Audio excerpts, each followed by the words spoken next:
And away we go, episode 1139 of the Al Galdi podcast. It is Friday, August 22nd, 2025, the day after the official end of 2025 Commanders training camp, the day before the team's 2025 preseason finale. Commanders versus the Baltimore Ravens at Northwest Stadium on Saturday at noon. And this is the day before the annual combo birthday party for my son and daughter. My son's turning 8. My daughter just turned 5.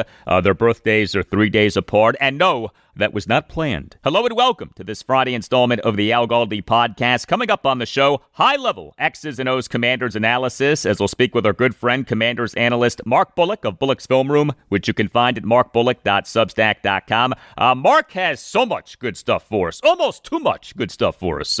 In-depth All-22 style analysis of key performances for the team in its 31-17 preseason loss to the Cincinnati Bengals at Northwest Stadium on Monday Night Football this past Monday night. We will focus in particular on running backs Jacory, Croskey-Merritt, and Chris Rodriguez Jr., receiver Jaylin Lane, and right tackle Josh Conerly Jr. Big time reason for optimism with all of these guys. Mark is very encouraged by what he saw from Lane and Conerly especially. Mark also will give us his take on the team's imminent parting with running back Brian Robinson Jr. And before our chat with Mark, next segment, Commanders discussion off, yes, Thursday being the final day of training camp, including key updates on left guard Brandon Coleman, quarterback Marcus Mariota, receiver Noah Brown, and safety Quan Martin, and conversation from head coach Dan Quinn on the upcoming Cutdown to 53. And also on the show, I'll talk Nationals and Orioles. The Nats, they on Thursday ripped the New York Mets 9-3 at Nationals Park to win 2 out of 3 games in the series and to conclude a 4-3 homestand against the National League East leading Philadelphia Phillies and Mets. The O's, they on Thursday afternoon announced having put catcher Adley Rutschman on the 10-day injured list, and they on Thursday night lost to the American League West leading Houston Astros 7-2 at Oriole Park at Camden Yards. You can hit me up on X at Al Galdi. You can email me the Al Galdi podcast at yahoo.com. Feedback on the situation with receiver Terry McLaurin. Email from Nathan writes, Nathan, you keep saying how Terry has no leverage. That's not at all true. He has the maximum leverage he will ever have. You have pointed out he could be franchise tagged the next 2 years and it'll cost a team less, so no leverage next season. But if he doesn't play the first 5 to 10 games, are we still a Super Bowl contender? This team is built to win now. If you don't get Terry in, you're wasting years of older players. Zach Ertz, Bobby Wagner, Lattimore, Tunsil, etc. I've heard Terry called a top 10 to top 15 receiver. He was the number 5 receiver in last season's All-Pro voting. If you're Terry's agent, wouldn't you compare him favorably to DK Metcalf, who got $32 million a year? What you're asking for is not what you will accept.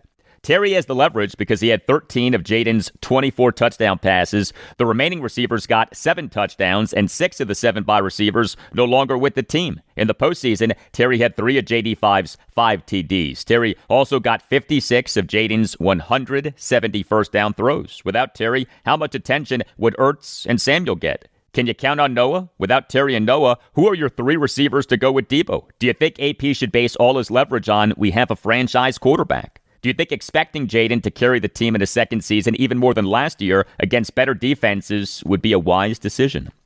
Thank you for the email, Nathan. A few things. First of all, I have never said that Terry McLaurin has no leverage. What I've said, and I was saying this before others were saying this, is that the Commanders overwhelmingly have the leverage. If there is a leverage pie, the Commanders have, say, 90% of the leverage, and McLaurin has 10. I've never said that he has 0 leverage.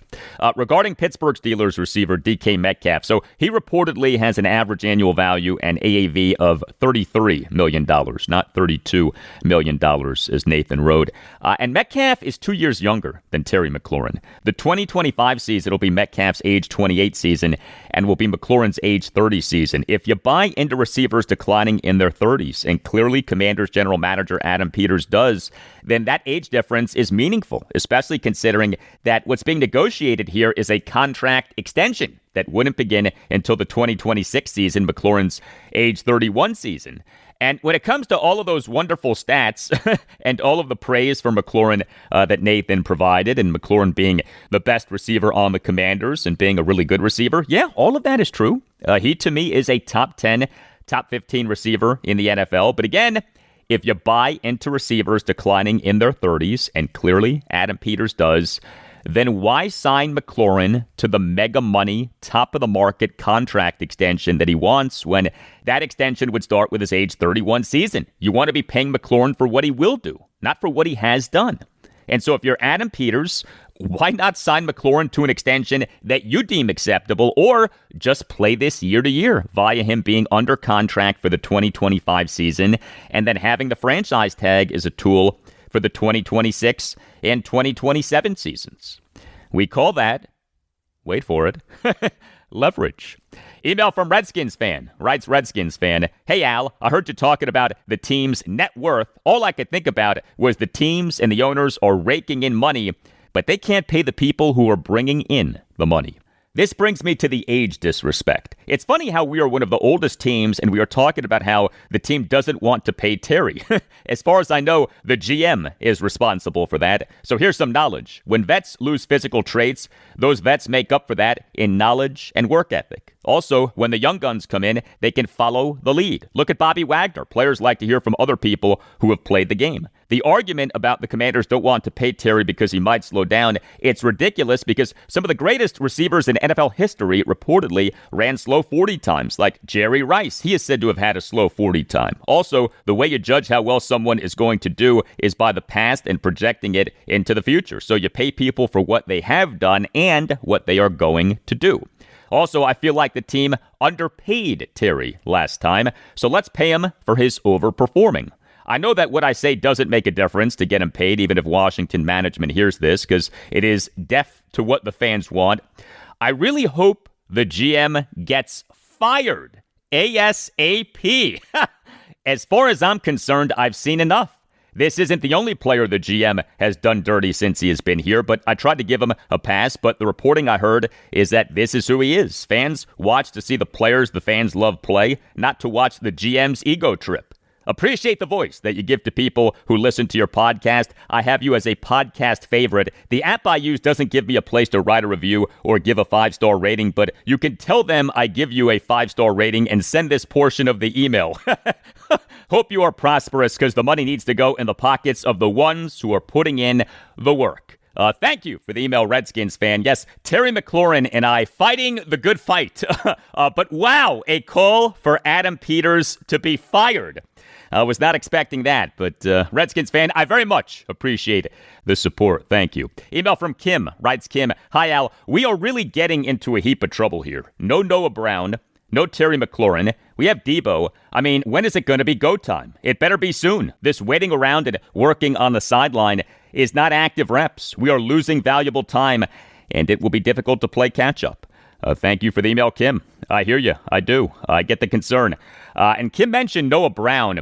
You know, his situation has gotten completely lost in the midst of the Terry McLaurin situation, but Brown, in theory, is the Commanders' number 3 receiver. He has not played in either of the team's 2 games this preseason and has missed a lot of practice time. He and the team's 42-19 win over the Tennessee Titans at Northwest Stadium this past December 1st suffered a season-ending kidney injury, and then he this past June 11th got carted off the field on what was day 2 of the team's 3-day mandatory minicamp. We still do not know what exactly that injury was. What's unclear is whether what has been keeping Brown out has been the kidney or the injury from June, and maybe the answer is both. But bottom line, the team's number 1 receiver and presumed number 3 receiver have missed a lot of time during training camp and the preseason. Email from Rich on legendary former Redskins linebacker Chris Hanburger, who turned 84 on August 13th. Writes Rich, "Imagine what AP could do with 22 rounds." Thought you'd like this. Thank you for the email, Rich. And Rich in the email includes a link to an Instagram video from North Carolina football. The video is of UNC head coach Bill Belichick dropping some knowledge on his players about Chris Hanburger, who went to UNC. And then we have the team singing happy birthday to Chris Hanburger. Very cool of Bill Belichick to do that. The Redskins took Chris Hanburger out of UNC in the 18th round of the 1965 NFL Draft. He is a member of the Pro Football Hall of Fame. Is he not the best draft pick in franchise history? An 18th round selection became a member of the Pro Football Hall of Fame. He does not get talked about nearly enough as being one of the best players in franchise history. Hey, if you enjoyed this podcast, check out BGO Blind Pig. That is the official podcast of BGObsession.com. BGO Blind Pig is great. It is a roundtable discussion of the Commanders. It's like you and a bunch of your buddies who are Commanders fans are hanging out and talking about the team. The conversation is smart and fun and respectful. You can find the BGO Blind Pig podcast on YouTube and on any major podcast provider. Make BGObsession.com the home for your burgundy and gold obsession, and make the BGO Blind Pig podcast part of your Commanders podcast rotation.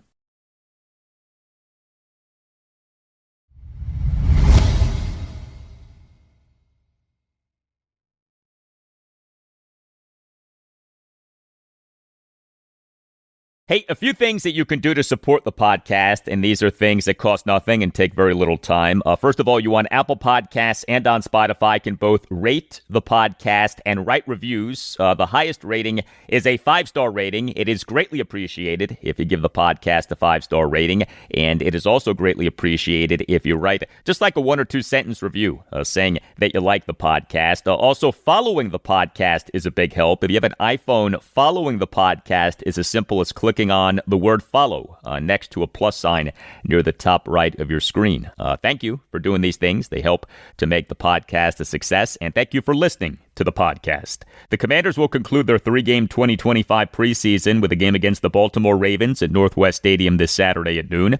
The Commanders on Thursday morning announced the signing of a player, announced the signing of unrestricted free agent center Nick Harris. The 2025 season would be his age 27 season. He was taken by the Cleveland Browns out of the University of Washington in the 5th round of the 2020 NFL Draft. 6 career NFL regular season starts, all with the Browns. The Commanders practiced on Thursday afternoon in what was officially their final practice of 2025 training camp. Now, the truth is that there isn't much difference between training camp practices and practices moving forward, but technically, 2025 Commanders training camp did end on Thursday. Rookies reported for camp on July 18th. Veteran players reported for camp on July 22nd, and the final practice at camp was on August 21st. Receiver Terry McLaurin on Thursday afternoon did not practice, but he was at practice. He, in a hoodie, walked out to the practice as the team was doing some 11-on-11 work, as Commanders head coach Dan Quinn said during his pre-practice press conference on Wednesday afternoon. The focus for McLaurin right now is ramp-up work, i.e.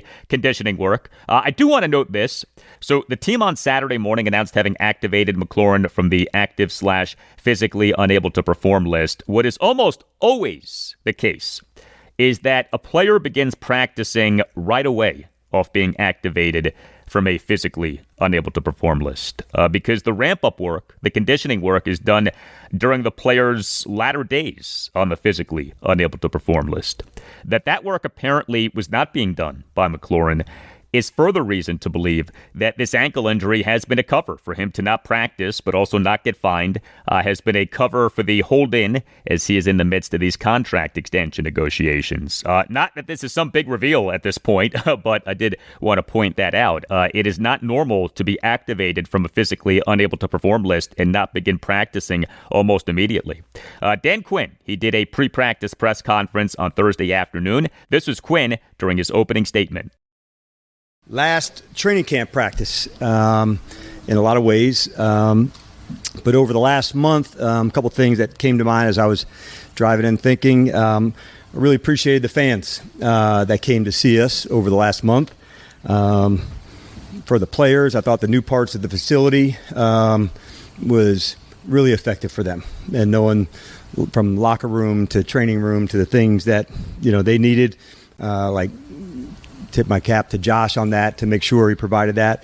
And I thought just from a team standpoint, I haven't shared it with the players yet, but I thought they put a lot of work against each other. I thought this would be a competitive camp based on the roster that was coming in and going against each other to level it up to go. So I was pleased with that. We have a unique practice format today, so I'm glad you guys are here to watch. We have the NFL officials here, and we're also going to work a ton of situations today. It's really, you've heard us talk like winning time moments and how we do that. Just for an example, last season alone, we had 13 one-score games. We had around 20 or so, maybe 20 plus, 2-minute at the end of the halves. 17 or 18 2-minutes at the end of the game, counting either an offense or a defense. And so today you'll see us compete against ourselves, go against the clock, work different scenarios, and really try to pressure test ourselves to see, can that threshold be even lower? Can you get on the ball that much quicker? And so I'm kind of pumped to give that a go. This is the first time I'll be doing that with an entire NFL officiating crew and working these situations and the clock. So we do them at joint practices, but to have everybody here for one of just our practices, it's pretty cool. So we're going to really lean into that hard today. In preparation really for the year to pressure test ourselves. Can we even get sharper? It's such a big part of what we do. We have a lot of confidence in those spaces, so let's test ourselves a little further today. Yes, let's do that. The team's practice on Thursday afternoon was a padded practice, and as we heard Dan Quinn say, it was a practice that included an NFL officiating crew and a lot of situational work. This practice essentially served as the replacement for the canceled joint practice with the Ravens. And we have some injury updates. Left guard Brandon Coleman practiced. He was the starting left guard during the first 11-on-11 drills. Terrific news. He, during Wednesday afternoon's jog-through type practice, practiced for the first time since leaving a practice on August 2nd, so he's now healthy. Also back practicing on Wednesday afternoon was quarterback Marcus Mariota. Now, he on Thursday afternoon did not take part in 11-on-11 work, but he was in pads, and he did throw during individual sessions, and he, during a post-practice session with reporters on Thursday afternoon, revealed that the injury that he has been dealing with is Achilles tendonitis, but that he is tracking toward being good to go for week 1 of the regular season. During the opening segment of the show, talked about receiver Noah Brown. How is he doing? Dan Quinn on Thursday afternoon on Noah Brown. Yes, let's talk with Noah. He's also kind of like pushing past the rehab portion of the strength side, and now like on the return to play, the accelerations, the decel. So yeah, he's close as well, and as he's targeting through this week and into next week, the arrow is certainly pointing really up for him, and we're pleased with where he's at. So, yeah, good signs with Noah, too. Okay, so good news on Noah Brown. The arrow is pointing up. How about safety Quan Martin?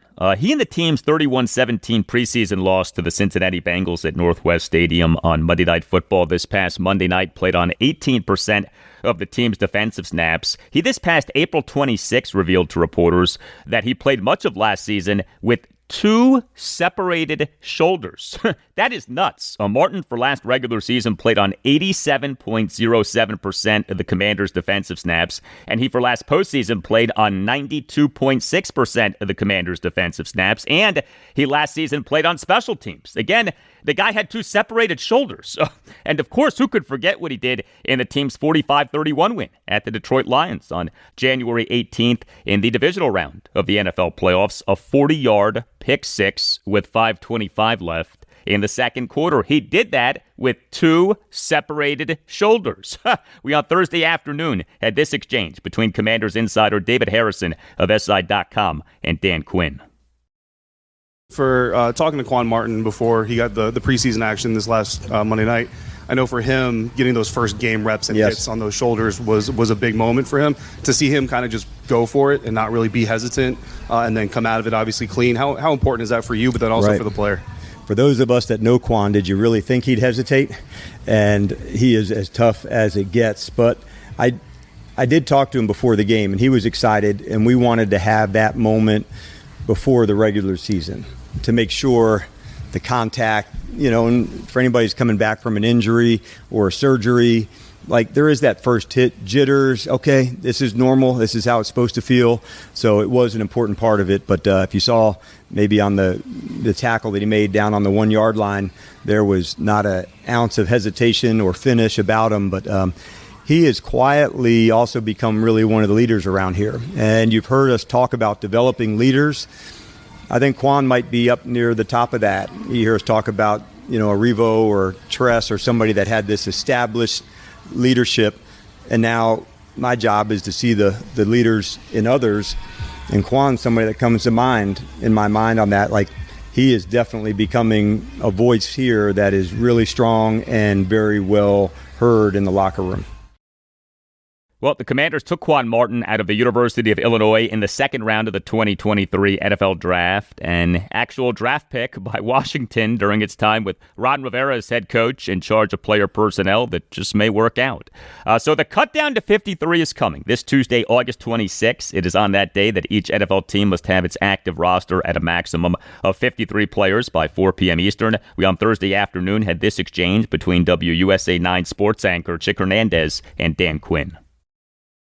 I think with the schedule, we'll talk to you after Saturday's game. But what will you guys – you certainly have an idea of who you want to keep. Right. What will your coaching staff go through after that game with the guys having a couple of days off and then the cutdown? Yeah, Adam and his staff had a big personnel meeting with us this week where we reviewed, games and where people are at. And so each of the coaches, goes through each position and through each player. And it's helpful, because you're not in every meeting room. You're not, in every spot. So we did have that this week. And then this week we'll have some more evaluations. And then Adam, will huddle everybody up as well. And then think of the two spaces of the 53 and the 70. And as everybody would know, the roster is also, it's a little fluid as it even starts, the earliest part of the season. And I can remember, the first being in the NFL, hearing Bill Walsh say that. And at the time, I didn't really know what he meant, as I was in my rookie coaching season. But now, 25 years later, I get it. And it's still pretty true today, of how that works. We heard Dan Quinn mention the 53 and the 70. That is a key point. It is on this coming Tuesday that each NFL team must have its active roster at a maximum of 53 players by 4 p.m. Eastern. It is the following day, this coming Wednesday, that each NFL team can construct a practice squad of up to 17 players as long as one player qualifies and is designated as an international player. The bulk of the Commanders' roster decisions almost certainly have already been made, but the final preseason game can alter things. We have seen that in the past. We on Thursday afternoon had this back and forth between Candy Waller of Bowie TV Sports and Dan Quinn. Hey, Coach, so last day of training camp, and I think I asked you this question last year as well on the last day of training camp. Oh, my gosh, I got to go get the transcript. Which is there anything keeping you up at night right now? I mean, there's always room for improvement all the time on everything, right? But is there anything that you're like, man, I wish we could have nailed that during camp? Yeah, it's funny like that. The things that are going good don't keep you up at night. It's the things that you're struggling with and stressed about to go. So this time of year, it's the roster and giving insight to Adam and to his team to make sure we're nailing it, the right playing time at a practice or a game for the evaluations to get there. Fortunately, we've hit a lot of the things that stress me out. Is the team ready for these end-of-game moments? And so last year we were new together, and so it was also new for me communicating with Cliff and Joe and Larry in-game. We're going to go for here on fourth if it gets to 1, 2, or 3. So for me, having another lap at that all through camp, that's been good. So my biggest stressor is just providing the right information, getting the right looks, and it'll be a tough team for the 53. Tough decisions for sure, but as a coach, that's also what you want, to say, man, these are some really tough decisions. And so I'm definitely looking at those, and that's what's keeping me up. All right. Hey, if you are a longtime Washington fan or just want to learn more about the team, I want to tell you about an outstanding new book, RFK All Access by Scott Cunningham. Scott served as a photographer for NFL properties for years.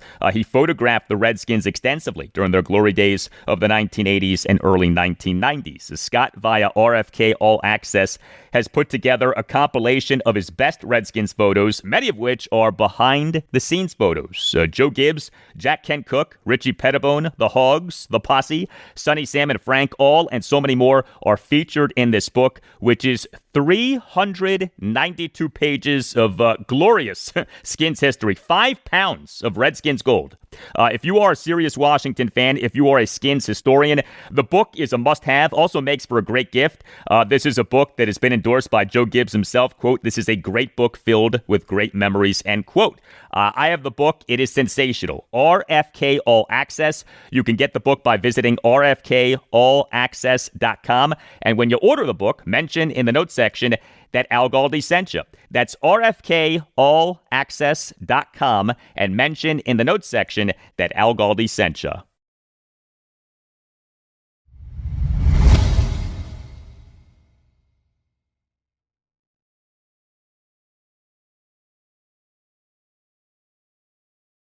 The Commanders in the NFL's 2025 preseason are 0-2. That is the first time that I've mentioned their record in this preseason, and that's because that record means nothing.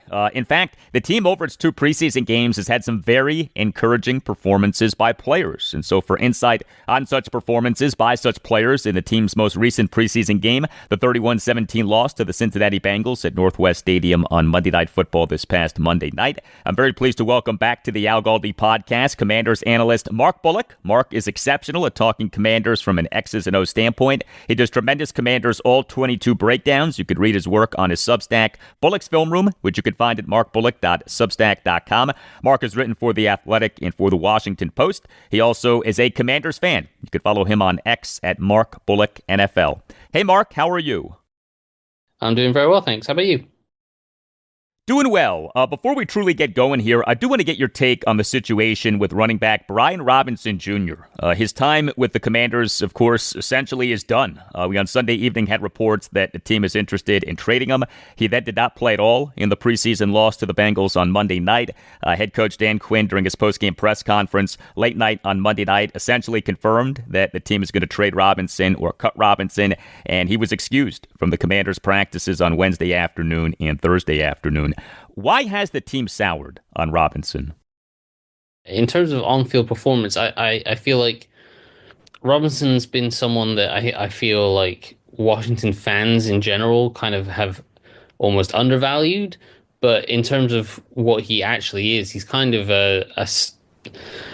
it feels harsh to say he's kind of standard or average NFL workhorse back, because that always feels like you're saying that means he's not great, but he's someone that is a perfectly fine, capable, starting caliber NFL running back. But he's also someone that is going into the final year of his rookie contract and could be cut or moved on from for, they could save $3 million on the cap for moving on from him, and you can kind of get a replacement level starting caliber running back for significantly cheaper on a longer term deal. Like they drafted Jacory Croskey-Merritt on a 7th round pick contract is basically nothing by NFL standards. And Brian Robinson would be going into the final year of his contracts and looking for a new deal next offseason. So he's probably not someone that you'd be looking at giving a significant amount of money to next year, and he probably feels like he'd be deserving of a decent contract. Obviously looking for, everyone's looking for that second contract in the NFL to get a good payday, and he'd be no different. So I'd imagine it's purely from that kind of contract standpoint of, he's going into that last year of his rookie deal. He's going to be looking for a new contract, and while he's a perfectly capable running back, it's, running back's always a position where you feel like you can get kind of 80% of the production for 20% of the cost, because there's just so many of those running backs coming into the league. So I think that's probably where it is. It's a cost versus production kind of, you can get a decent return on that by going a bit cheaper.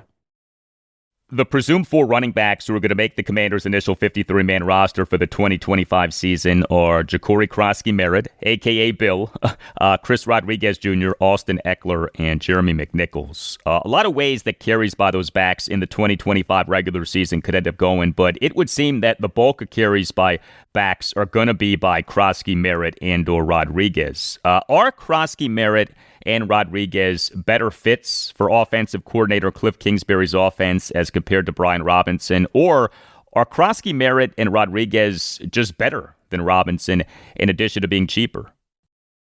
I'd hesitate to say massively better fits. I think they're probably more well-rounded than Brian Robinson is. Brian Robinson, right now, if you're running a gap scheme like they like to run, I think he's a better gap scheme runner than probably both Rodriguez and Croskey-Merritt are right now. He's always struggled a little bit with zone scheme runs. He's never felt particularly natural with zone stuff. And he has improved, but it's never been his game. Washington have been more of a gap scheme under Kingsbury than they were zone, but everyone in the league uses zone to a certain extent. And when you look at the offensive line that they've put together, it's a really athletic group that in theory would be very capable of running zone scheme and using that athleticism to create those vertical cutback lanes for a one-cut runner. And Croskey-Merritt ran a bunch of zone in college. Chris Rodriguez ran a bunch of zone in college. They're both much more natural zone runners than Brian Robinson ever has been.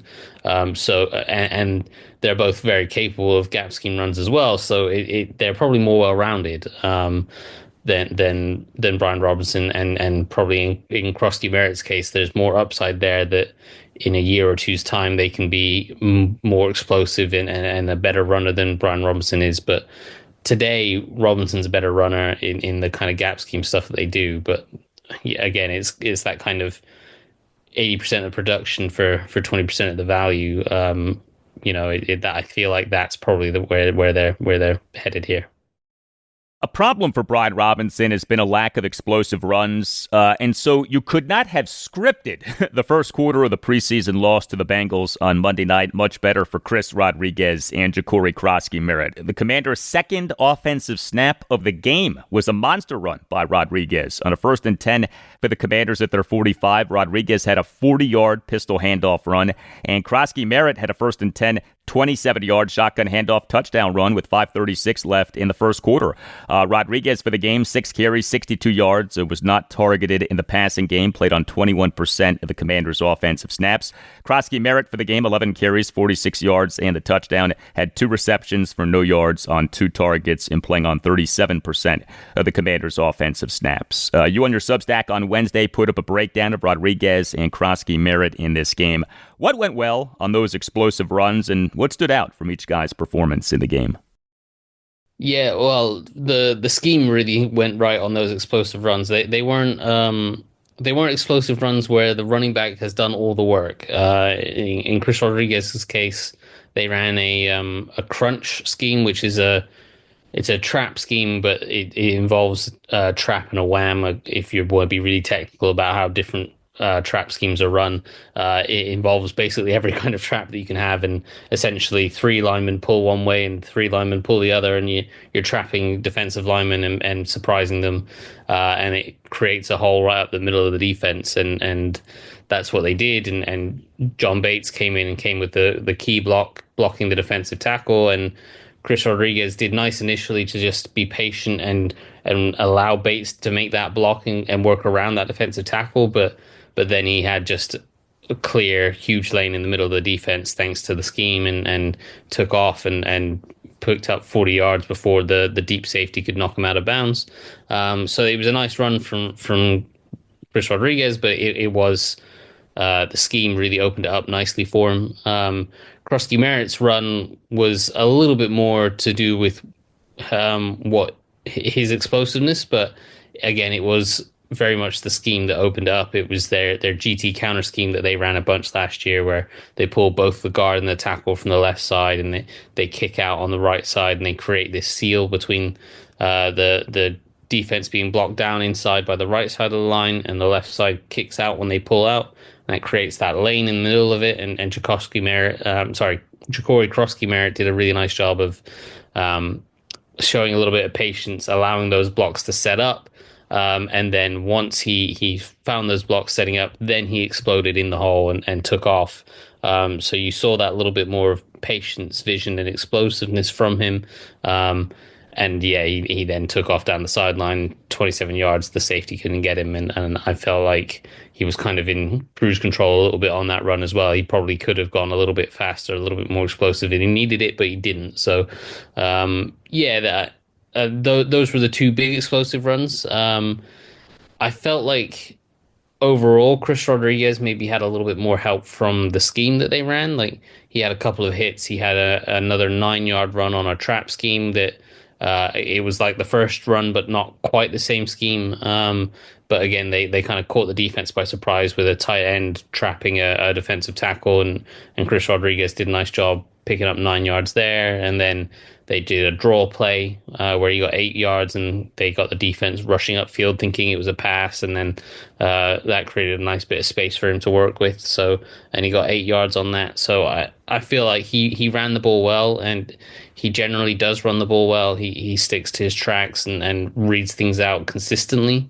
So that's a reliable trait from him. And he does a nice job. I think his best trait is that he's always keeping his legs pumping forward, and he can get himself skinny in the hole. He can bounce off some tackles, and when he feels contact, he keeps his legs pumping. And if there's any chance to break a tackle or fall forward, he will do that. So I think that kind of is where his best trait is. Whereas Jacory Croskey-Merritt, I think he's just a little bit more explosive. He has that. We've seen in these two preseason games so far, he has the flashes, the vision, the bursts, the explosive jump cuts, and then the speed to kind of take off down the sideline. I don't think his speed is elite. I don't think he's got 4.3 speed or anything like that, but he's got really, really good acceleration, and he hits his top speed really quickly.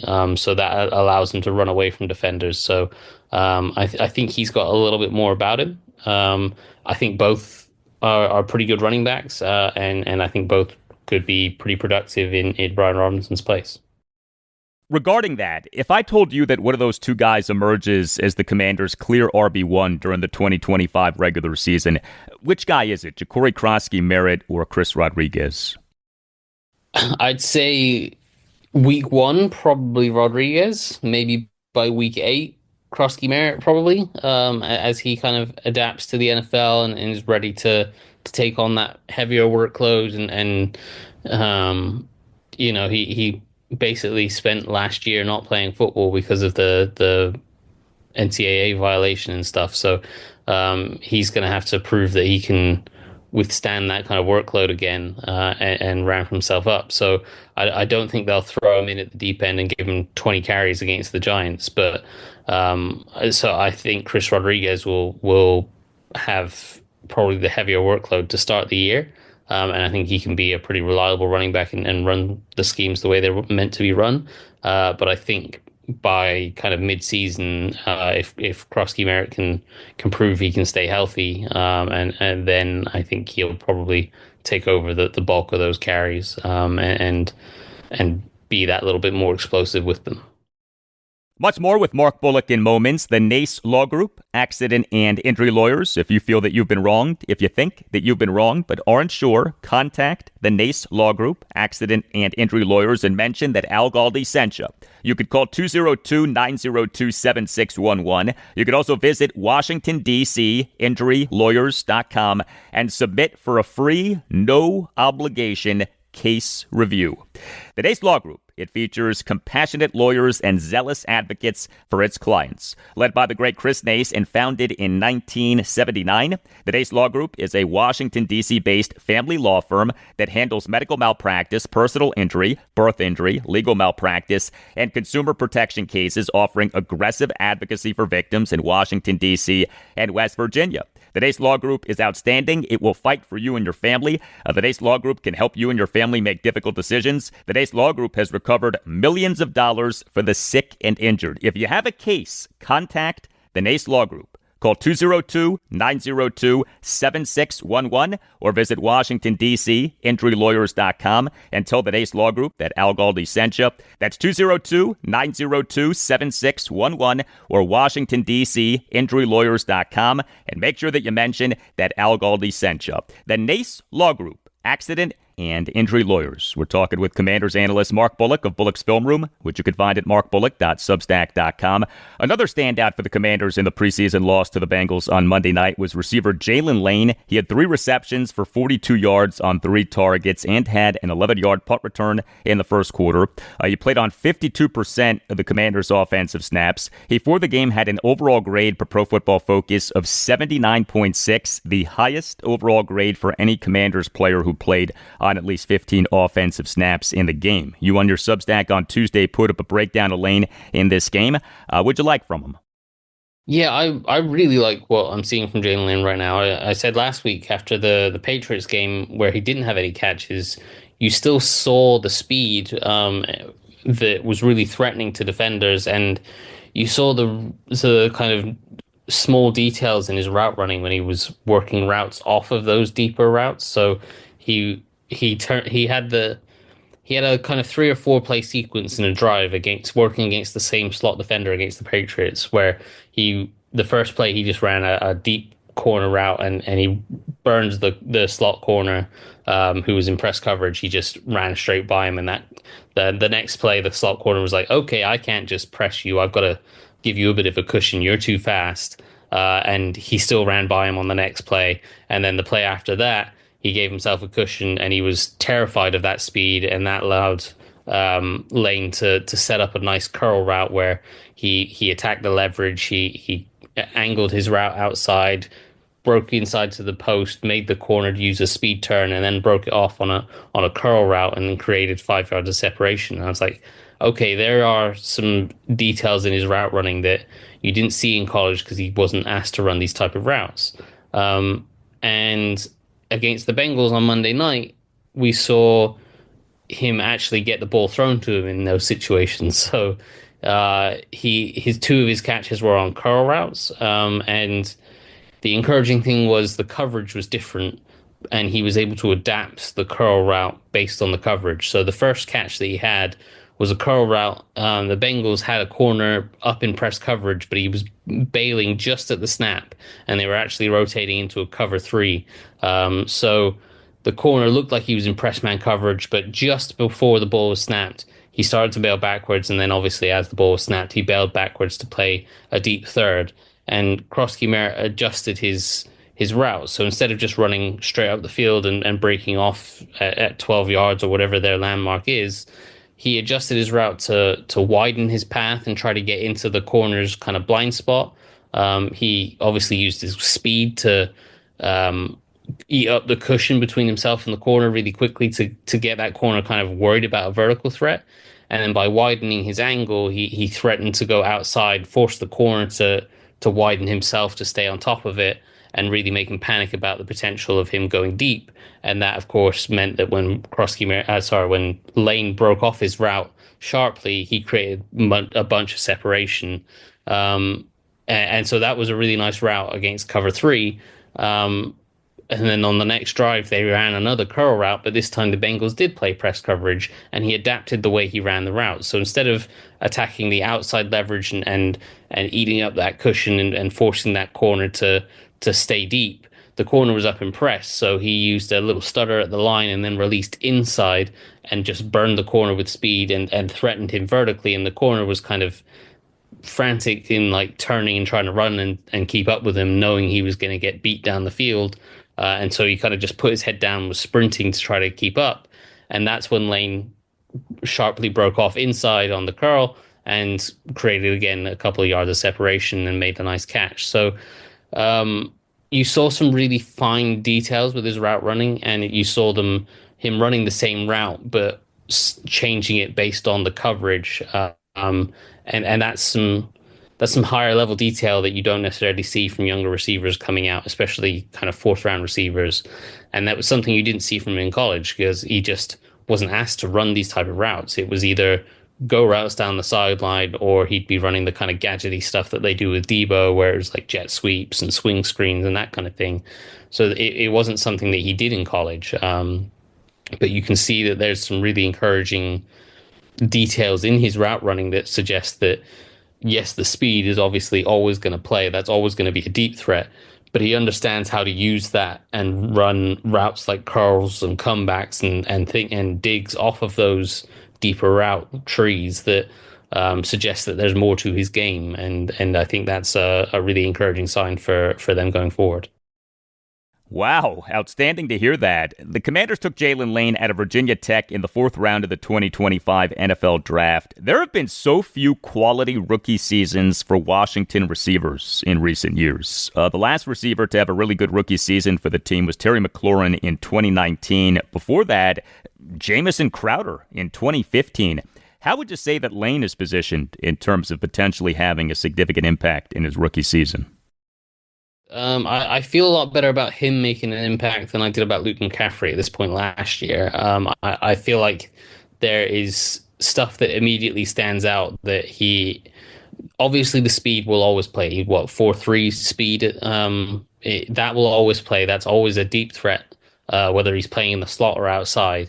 But I think the things that we're seeing from him as a route runner with the things he can do off of that vertical threat, and a comparison that I'm hesitant to make because it's not fair on him and it's not really comparison. But the way I'd explain it is when you look at what Deshaun Jackson used to do in Philadelphia when he came out of college, he was 4.2, 4.3 speed. He was lightning down the field, and defenders got terrified of him. And he'd start the game, he'd run a go route down the sideline, every corner would be terrified, and then for the next 10 snaps, he could run a 5-yard hitch, and no corner would be within 10 yards of him because they were too terrified of being run by. And so they'd play with such a cushion. And that's the kind of thing that Lane could potentially do. That's the kind of influence that his deep speed can bring to the offense, and the route running that he's already showing off of that speed is really encouraging. So I think there is definitely a good player there. It largely depends on obviously the health of Noah Brown and Terry McLaurin, and if they want to go with their big guys and trust Brown and McLaurin and Debo to get the bulk of the workload, and obviously Zach Ertz is going to be in there as well. If Noah Brown is kind of his whatever injury he's carrying kind of lingers into the regular season, and there's opportunities for someone to step up, I think Lane would be the guy that would step up right now. I feel like he is the next best guy on the roster. He's shown the most in preseason, and he adds that different dynamic. He can play inside and outside. He has that legit speed. He's showing the capabilities of not just being a one-dimensional, like he just runs go routes or he just runs kind of swing screens and stuff. He has the in-between stuff as well. So I do think there is potential for him to be a legitimate option in this offense going forward this season. You earlier mentioned receiver Luke McCaffrey. He in the preseason loss to the Bengals on Monday night played on 54% of the Commanders' offensive snaps, but was not targeted a single time. That was unfortunate. Was that just due to the quarterback play, specifically Sam Hartman being bad? Yeah, it was partly the quarterback play was pretty poor. Partly also, so you look on one side, you see Jaylin Lane doing these really nice routes off of the vertical route tree where he's really threatening guys deep and setting them up and working off of that. Luke McCaffrey had 2 plays where he just ran by guys and didn't get thrown to, and it's like, well, those could have been 2 50-yard touchdowns. But outside of those 2 plays, he wasn't doing things off of those. He wasn't using that speed threat to set other routes up. You didn't see corners worried about him the same way that corners were really worried about Jaylin Lane. So I don't think he did a huge amount to merit getting more of the ball outside of those kind of 2 routes where he did just burn corners. So yeah, it's a tough one. I kind of feel like he's fallen down the pecking order a little bit. I don't think he's in risk of getting cut, but I certainly think Jaylin Lane is way ahead of him right now. The Commanders' rushing offense in the preseason loss to the Bengals on Monday night was really good, in large part because of the run blocking of the man who the Commanders on April 24th took out of the University of Oregon with the number 29 overall pick in the 2025 NFL Draft, offensive tackle Josh Conerly Jr. He was a Commander starting right tackle on Monday night, played on 40% of the team's offensive snaps. You on your Substack on Thursday put up a breakdown of Conerly in this game. How'd he do?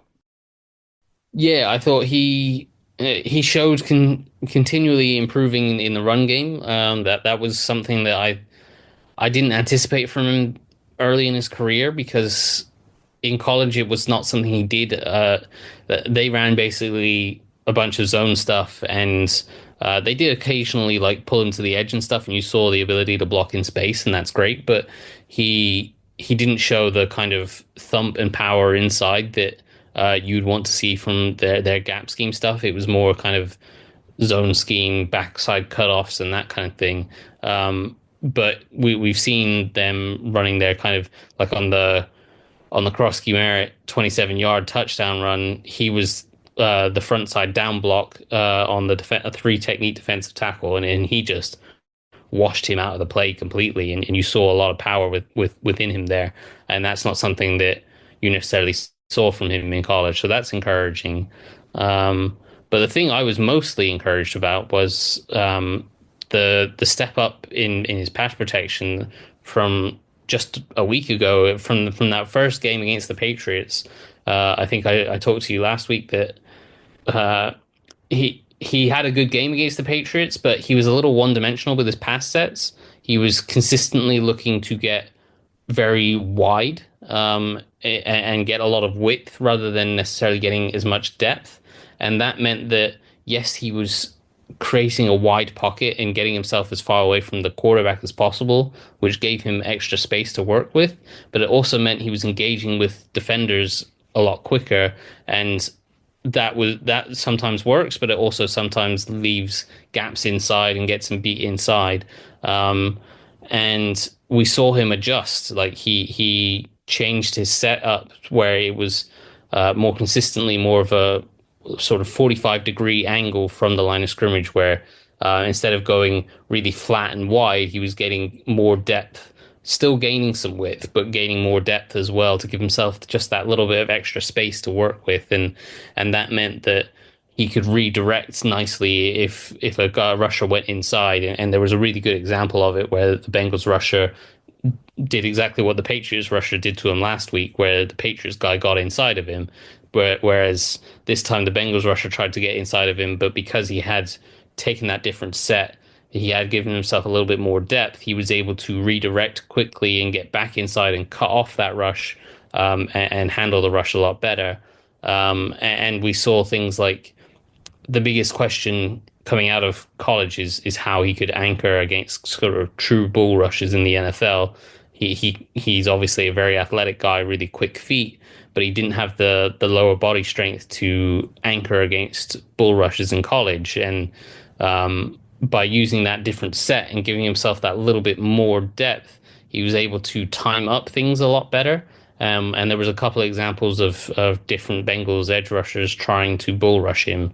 And because he would give himself that little bit of extra time by gaining that extra depth, he would stay patient. He would allow those guys to come to him, and that would mean he could time his punches really well. He landed them well. He landed them to the chest of the defender, and that would kind of stun the defender and made that kind of negate their bull rush, and then he could just drop anchor and kind of stonewall them. And he did that on a couple of occasions. So I was really encouraged by what he did as a pass protector in this game. I thought he showed improvements on the 2 or 3 weaknesses from the previous week, and that's super encouraging, because it's like he's seeing what his weaknesses are and he's identifying them and he's correcting them very quickly.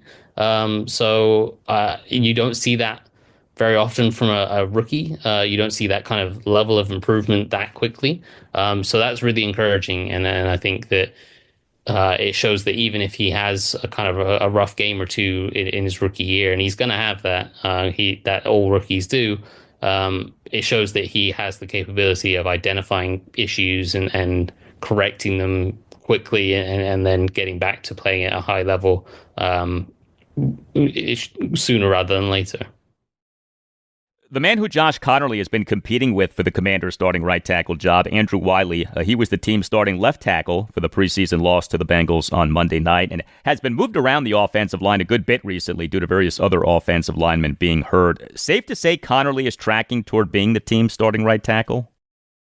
Yeah, I would certainly think so. I think the steps forward that he took, the leap that he took from the Patriots game to the Bengals game, where he improved so much in the things that were weaknesses in that first game and looked so much more accomplished in that second one, that to me says I'd throw him in as the starter week 1 against the Giants, and that could be a rough game for him. Like it won't be easy. The Giants have 3 very, very good edge rushers in Thibodeau, Brian Burns, and obviously the rookie Abdul Carter. So he could need some protection with chip help and stuff like that, but I think I'd throw him in there and trust that he will hold his own. If you need the help, you can always scheme up the help.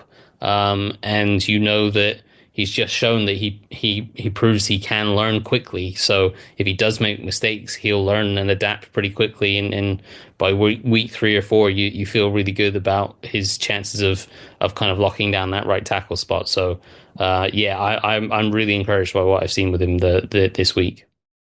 Receiver Deebo Samuel Sr. Now, he in the preseason loss to the Bengals on Monday night played on just 4 of the Commanders' offensive snaps, but he on the first snap of the Commanders' first offensive drive had a big play. On a 1st and 10 for the Commanders at their 26, Deebo had a 19-yard under-center handoff run on a jet sweep. It, of course, is one play in one preseason game, but he had a really good training camp. He appears to be in good shape, appears to be focused, appears to be motivated. Should we put stock into that 19-yard run on Monday night? I don't put a huge amount of stock into that. I do think he's going to be a really productive player in this offense. Even though like last year was considered a down year, and he's not. In the last few years, he's been trending downwards compared to what his highs were in 2021. He's still been a productive receiver, and you still see him do the things that Deebo is known for, where he's breaking tackles, picking up yards after the catch, and being really hard to bring down by one guy. And I think in this offense, you get a Terry McLaurin back. If Jaylin Lane emerges on the other side, suddenly you've got 2 legitimate deep threats on either side of the field. Defenses have to then respect that.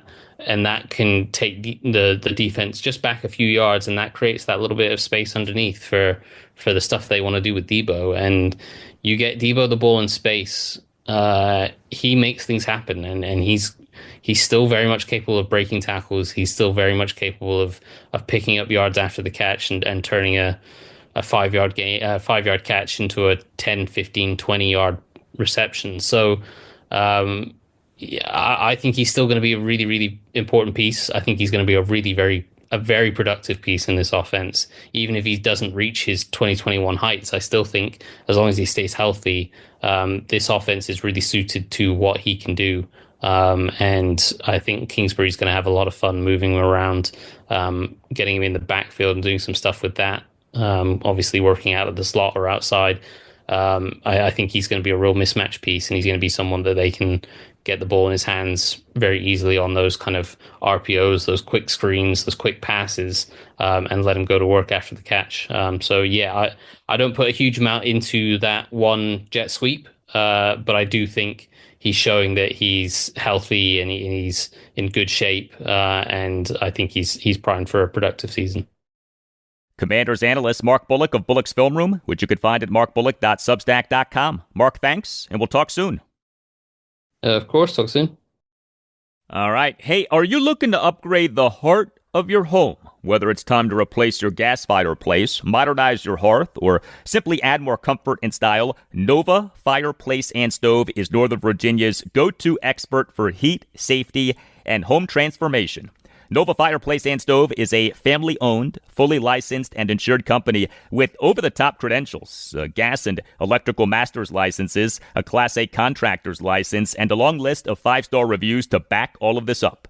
Nova Fireplace and Stove has a beautiful showroom in Woodbridge, Virginia. That's where your dream fireplace begins. Come in and see Nova Fireplace and Stove's stunning displays, including custom fireplace glass doors and stone refacing options that can completely transform the look of your fireplace. From sleek and modern to rustic and cozy, Nova Fireplace and Stove has something for every style. And here's what else Nova Fireplace and Stove offers: gas fireplace service and repair, chimney cleaning and brickwork repair, generator installation, panel replacements, and water heater repairs, smoke detectors, security lights, and more. Every job includes a free in-home estimate. And for listeners of the Al Galdi podcast, Nova Fireplace and Stove is offering $25 off any service. Just mention this ad. Nova Fireplace and Stove only works in Northern Virginia and thus knows the homes, the codes, and the people. Your satisfaction is 100% guaranteed because Nova Fireplace and Stove takes pride in every flame that is lit and in every customer who is served. So stop by the showroom, see what's possible, and let Nova Fireplace and Stove help you bring warmth, safety, and style to your space. You can also visit NovaFireplaceandStove.com. Nova Fireplace and Stove, where comfort meets craftsmanship, and your fireplace becomes the heart of your home.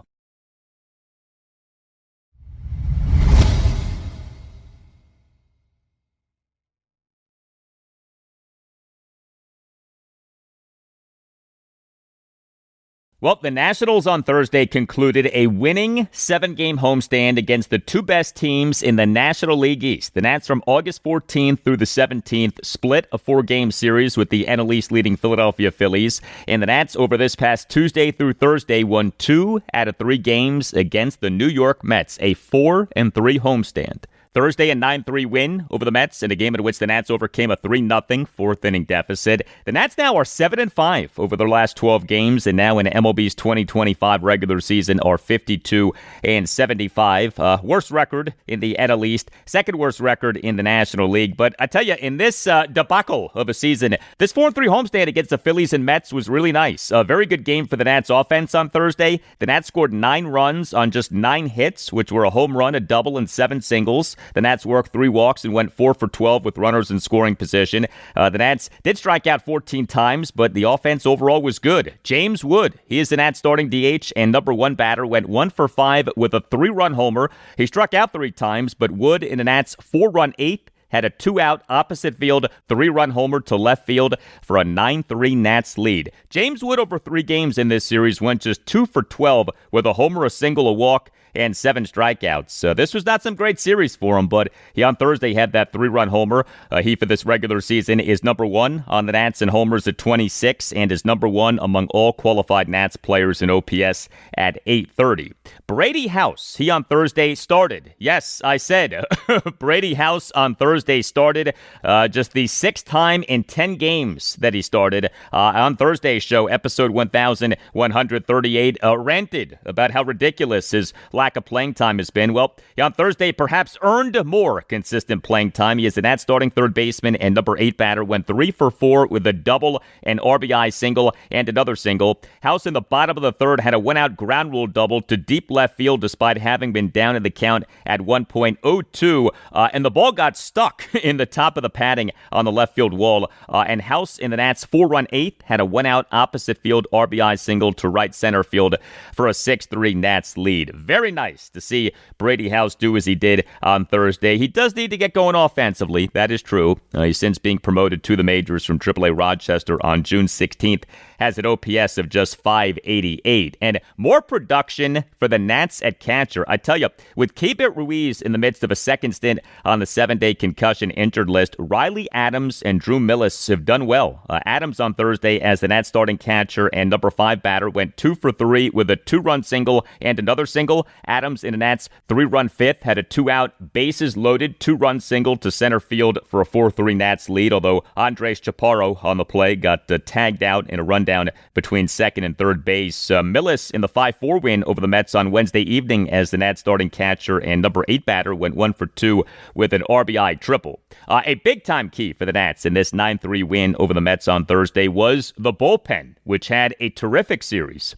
Nats relievers in this series combined to allow just 2 runs in 11 and a third innings. 5 Nats relievers on Thursday combined for 4 2/3 scoreless innings. Jackson Rutledge tossed 2/3 of a scoreless inning. He came into the game game in the top of the fifth with runners on first and second, went out and the Nats down 3-1. He retired each of the two batters he faced. Clayton Beeter tossed a perfect top of the sixth. P.J. Poulin tossed a perfect top of the seventh in facing the Mets numbers 1 through 3 batters in Francisco Lindor, Juan Soto, and Starling Marte. Cole Henry tossed 2/3 of a scoreless inning. He in the top of the eighth faced 3 batters and got 2 outs. And Jose A. Ferrer, the Nats' new closer/ace reliever, another impressive outing, 1 1/3 scoreless innings with 3 strikeouts for the save. Cannot say enough good things about how good Ferrer has been since succeeding the traded closer Kyle Finnegan as the Nats closer/ace reliever. Great job by the Nats bullpen.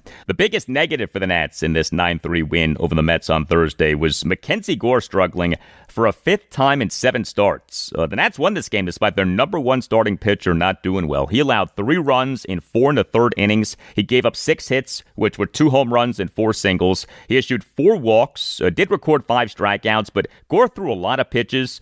He over his mere 4 1/3 innings threw 94 pitches, 57 strikes versus 37 balls. Gore in the top of the first gave up a leadoff homer by Francisco Lindor to left field.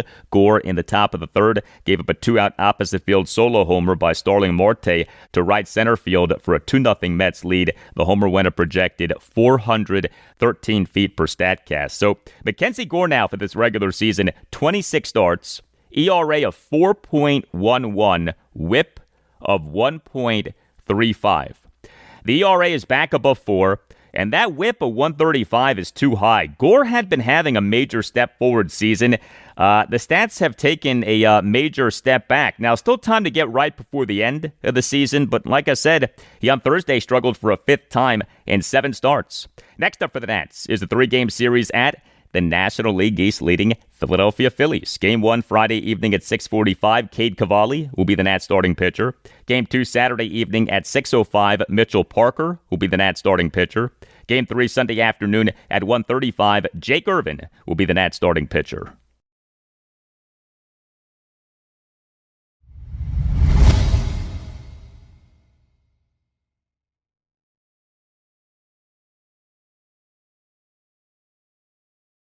Well, Thursday was not a good day for the Orioles. They on Thursday afternoon announced having placed catcher Adley Rutschman on the 10-day injured list, and they on Thursday night lost to the American League West leading Houston Astros 7-2 at Oriole Park at Camden Yards in Game 1 of a 4-game series. The O's in MLB's 2025 regular season now are 59-68, worst record in the American League East, 4th worst record in the American League, and yeah, the O's being ravaged by injury for a 2nd consecutive season continues. They on Thursday afternoon announced having put Adley Rutschman on the 10-day IL, retroactive to August 18th due to a right oblique strain. Rutschman was on the 10-day IL from June 21st, retroactive to June 20th to July 28th due to a left oblique strain. And so Samuel Basallo now becomes the Orioles' number 1 catcher. He on Thursday night as the Orioles starting catcher and number 6 batter went 1 for 4 with a single and committed a throwing error. He per MLB Pipeline is the Orioles' number 1 overall prospect and is the number 8 overall prospect in baseball. It was this past Sunday morning that the O's announced having selected the contract of Basallo from AAA Norfolk. One day after they announced having selected the contract of outfielder Dylan Beavers from Norfolk. He is the Orioles' number 3 overall prospect per MLB Pipeline, and he on Thursday night homered. Beavers is the Orioles' starting right fielder and number 8 batter, went 1 for 3 with a solo homer, a walk, and an RBI fielder's choice grounder. He had an Orioles a 2-run second, had a 2-out full count solo homer to right field to cut the Orioles' deficit to 4-1. The homer was his first MLB regular season home run, but the O's in this 7-2 loss to the Astros on Thursday night scored just the 2 runs, did total 9 hits. They were the home run and 8 singles. So the O's worked 3 walks, but went just 1 for 7 with runners in scoring position. The Orioles starting pitcher in this 7-2 loss to the Astros on Thursday night was Brandon Young. Now, he was coming off a sensational outing against the Astros. Young in the Orioles' a 7-0 win at the Astros last Friday night, August 15th, tossed 8 scoreless innings with 6 strikeouts versus no walks. But Young on Thursday night got ripped by the Astros. He allowed 7 runs in 5 1/3 innings. A much different outing. He gave up 9 hits, which were 2 home runs, a double, and 6 singles. He issued 2 walks. He recorded just 1 strikeout. Did throw a lot of strikes, 84 pitches, 56 strikes, just 28 balls. But Brandon Young now at the major league level this regular season, 12 starts, ERA of 6.24, whip of 1.54. The overall results, not good. The Orioles' relief pitching in this 7-2 loss to the Astros on Thursday night was good. 3 Orioles relievers combined for 3 2/3 scoreless innings. Yaramil Geraldo faced 2 batters and got 2 outs. Grant Wolfram tossed 2 scoreless innings, and Corbin Martin tossed a scoreless top of the 9th. Next up for the O's are the final 3 games of this 4-game series against the Astros at Oriole Park at Camden Yards. Game 2, Friday night at 7:05. Cade Povich will be the Orioles starting pitcher. Game 3, Saturday night at 7:05. Dean Kramer will be the Orioles starting pitcher. Game 4, Sunday afternoon at 1:35. Trevor Rogers will be the Orioles starting pitcher.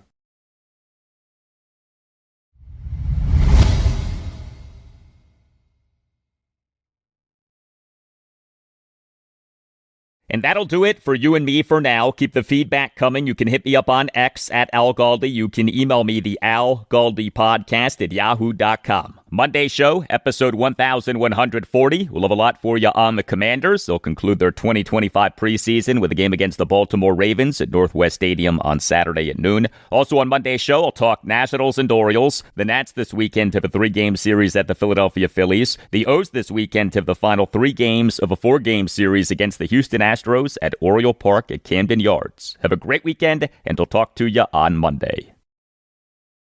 Last training camp practice.